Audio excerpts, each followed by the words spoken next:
अयूब भाई फरमाए, क्या बोल रहे फरमाऊँ सर? थे? जो आप किराया नहीं ले रहे थे जी बिल्कुल किराया नहीं लूँगा। इस महीने का किराया मैंने माफ़ कर दिया अपने किराएदार को, और आगे और कुछ? सिर्फ यूटिलिटी बिल लिए जाएंगे बस। अच्छा, अगर आप वो भी माफ़ कर दें तो फिर कुछ और सवाब मैं मिलेगा कोशिश करूँगा, सोचूंगा इस पे।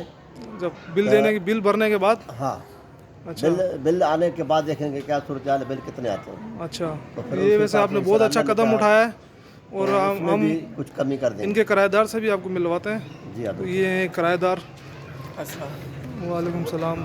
भाईजान, ये आपके मालिक मकान ने आपका किराया माफ़ किया, आपको कैसा लग रहा हम है? तो बहुत खुश हैं जिस तरीके से हालात चल रहे हैं। हमारे मुराद अली शाह साहब ने जिस तरह कदम उठाया है और अयूब भाई ने हमारा किराया माफ़ कर दिया, हम तो ऐसे बड़े और लोग एहसान भी मंद हैं। कदम उठाएं ऐसा आगे। और लोगों को भी चाहिए कि दूसरे जो इनके किराएदार हैं उन लोगों को रिलीफ दें, और मकान मालिक को चाहिए कि लोगों को किराया माफ़ करें।